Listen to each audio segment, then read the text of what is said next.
in your kits, you have this black sachet that already has your hops pre-measured for the kit.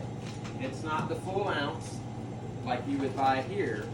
So if you came in and you're going to make another batch and you get this, that's why that kitchen scale is nice. Because now you have that kitchen scale, you can weigh out the grams of hops that you need and then put this back in the freezer. These are weighed out, they're sealed off. You can see they've been heat sealed and they're ready to go. So this, somebody needs to come up and add our hops. That's good. So you can also then save those little bags or little zip across bags, and then you could put yeast packets in that you don't use all up into those and stick them in the fridge or whatever. Now you could put your hops in a mucilin bag.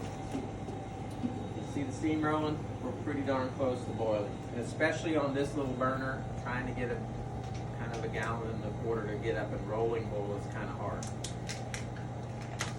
You could put it in a mucilin bag. What's it smell like?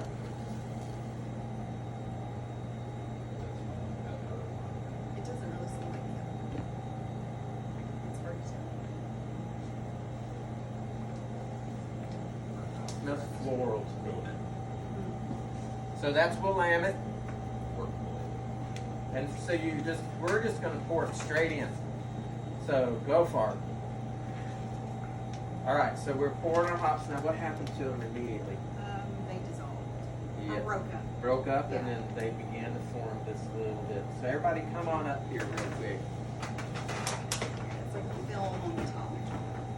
So this is part of the hot break that we were talking about. There's a light tan kind of film on the top. So when you put in those hops, some of the protein there is going to bind up with some of the other protein that's in there from the malt. And it gives you this, and that's what will form this boiling kind of foam in your pot and boil over. That's a hot break. And then as it kind of settles back into the beer, there'll be these clumps of stuff kind of floating in there. And then when we go and cool it down and we'll get the cold break, they'll kind of form together and they'll settle down to the bottom. So you can strain off that, or you can do like we're going to do and just transfer it straight into the fermenter, and then over the time that it's in your fermenter, it'll pack down to the bottom of the bucket.